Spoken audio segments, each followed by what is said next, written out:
I have known Caspian Vane since we were boys, since we were lieutenants together on the road to Salamanca, sleeping in mud and dreaming of England. I know the sound he makes when he is in pain and does not intend anyone to hear it.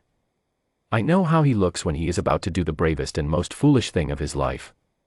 That is how I knew, the morning Marion Colby came to Ashthorpe Hall, that we were in trouble. She arrived in a hired trap, which already told me everything. The lane to the hall was 3 miles of rutted chalk, and a woman who intended to be received would have sent word ahead, borrowed a better conveyance, let the household arrange itself. Marion Colby sent no word. She came on a grey Tuesday in November, wearing her plain wool traveling coat and carrying nothing but a small reticule and the kind of composure that takes years of quiet suffering to produce. She handed the trap back to the driver at the gate and walked the last quarter-mile herself. I met her at the door, because the footman didn't know what to do with her and came for me. "Miss Colby." I bowed. "His Grace is." "I know he is in," she said.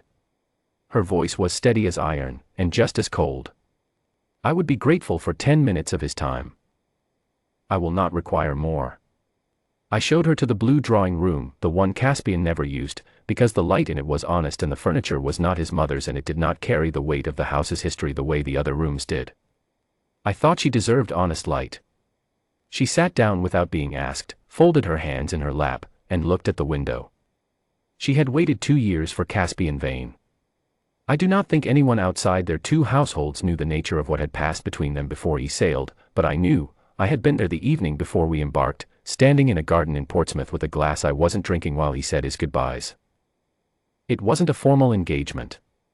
It was something quieter and more binding, a look held a moment too long, a hand pressed briefly between both of his, a low voice that said, "When I return," and a nod from her that said, "I will be here." Not a vow in the legal sense. A vow in the only sense that had ever mattered to either of them. He had come home 8 months ago. He had not written to her from the campaign, not once, in 2 years, and he had not called on her since his return. He had not explained himself. He had sat in this house and been silent, and I had watched her absence fill every room. I went to find him. He was in the library, standing at the window that faced the park, doing nothing. Caspian was often doing nothing these days. Before the war he had been the most alive man I knew, restless, quick-minded, with a laugh that startled you if you weren't prepared for it. What came back from Spain was the shape of him, wearing his face. I had been frightened for him in the autumn, frightened enough to call in his cousin and his physician, but he had refused them all with a patience that was worse than anger. "She's here," I said. He turned. "Just slightly." "Who?" I did not answer that. He turned back to the window. "Show her in," he said, after a moment. No color, no alarm.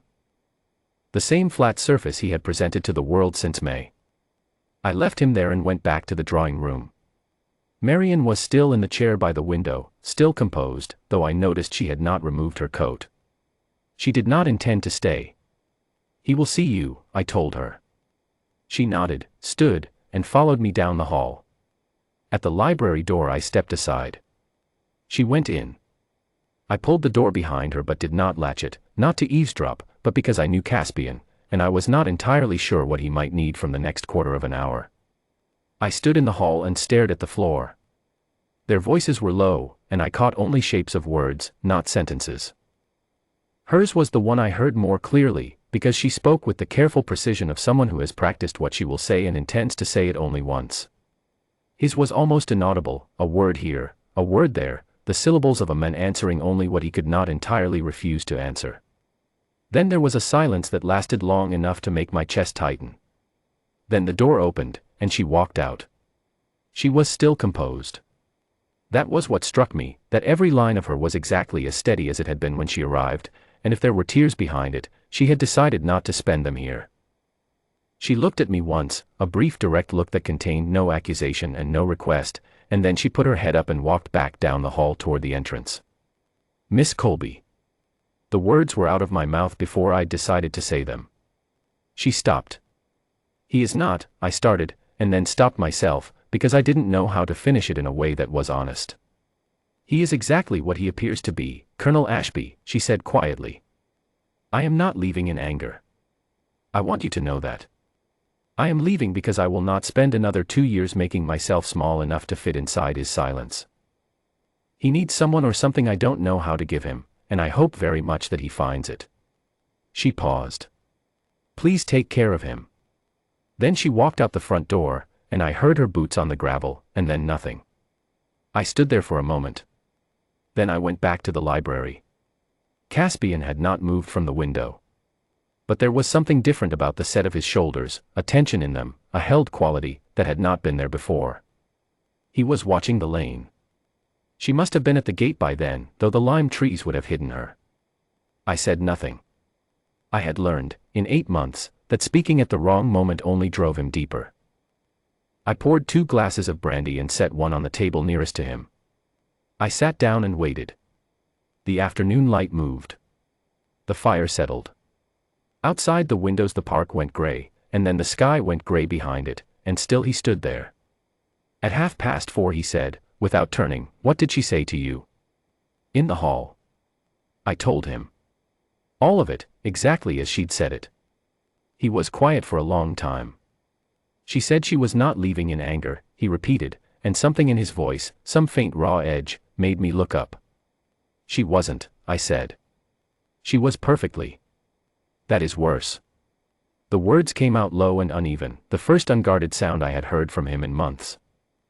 "If she were angry, I could, if there were something I had done, specifically, that I could point to and explain and ask." He stopped. The sentence fell apart. "Caspian." I set down my glass. "I don't know how to talk about it." He pressed one hand flat against the glass of the window. "Any of it. I have tried, at night, I have tried to form the words, and they don't. The things I saw are not, they are not words. They are not things that fit into drawing rooms or letters or." He turned then, and his face was the face of the man I had known before Spain, the one that could be reached. I thought if I kept quiet long enough it would become something I could manage without burdening anyone with it. I did not understand that the silence would look, to her, like indifference. I stood up. "She is walking to the crossroads I said. 3 miles. She will want a coach back to her aunt's house in Hathmore. There will be nothing until morning." He stared at me. "She told you that," he said. "She said nothing about it. I am telling you because the crossroads is 3 miles, it is November, and the lane is chalk in the dark and her boots were light." I picked up my coat from the chair. "I am going to have my horse saddled. I thought you might want to know." I left the room.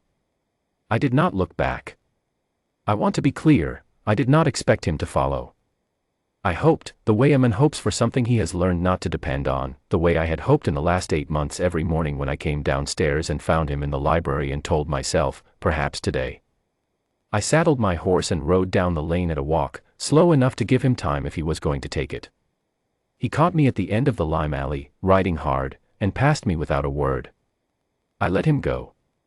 I followed at a distance, because someone needed to, and because I had not waited 8 months to miss the end of it. The crossroads was a small, clean place, 3 miles south on the Hathmore Road. The taproom light was on.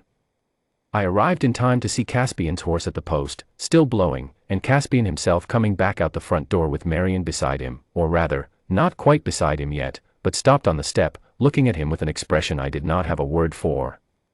I kept back. I will not pretend I did not hear. The night was still and the distance was not great. "You came," she said. It was not a question. It was not an accusation. It was only the plainest possible reckoning with a fact that she had not permitted herself to expect. "I have been trying for 8 months to find the beginning of what I want to say to you," he said. His voice was rough and unsteady and entirely unlike the flat surface I had lived beside since spring. "I have not found a clean beginning. I am going to start in the middle and ask you to bear with me." She was still. She did not move toward him, or away. "I saw things in Spain that I am not able to put into sentences yet," he said. "I may never be entirely able to. I came home and the house was quiet and I thought if I did not speak, I would not risk giving them to anyone. He stopped. Steadied himself. "I was wrong. I understand that the silence was its own cruelty, even if I did not intend it that way. I cannot ask you to simply endure the wrong because I did not mean it. But I am asking you, I am asking you to come back. Not to endure the silence. To help me find my way out of it. The night held itself very still. You let me go, she said softly. I know. An hour ago, you let me walk out that door. I know. And I sat at the window and watched the lane until I could not see it anymore, and then Reg told me what you said in the hall, that you were not leaving in anger, and I understood, for the first time, that I had made an error so large that it had to be written after in the dark. He took one step toward her, just one, and held out his hand, the same gesture, I realized, that I had watched him make in a Portsmouth garden 2 years and a lifetime ago. I am not asking you to forgive me tonight. I am asking you not to take the morning coach. She looked at his hand for a moment that lasted long enough to make me hold my breath. Then she put her hand in his. She did not say yes. She did not say anything for a while.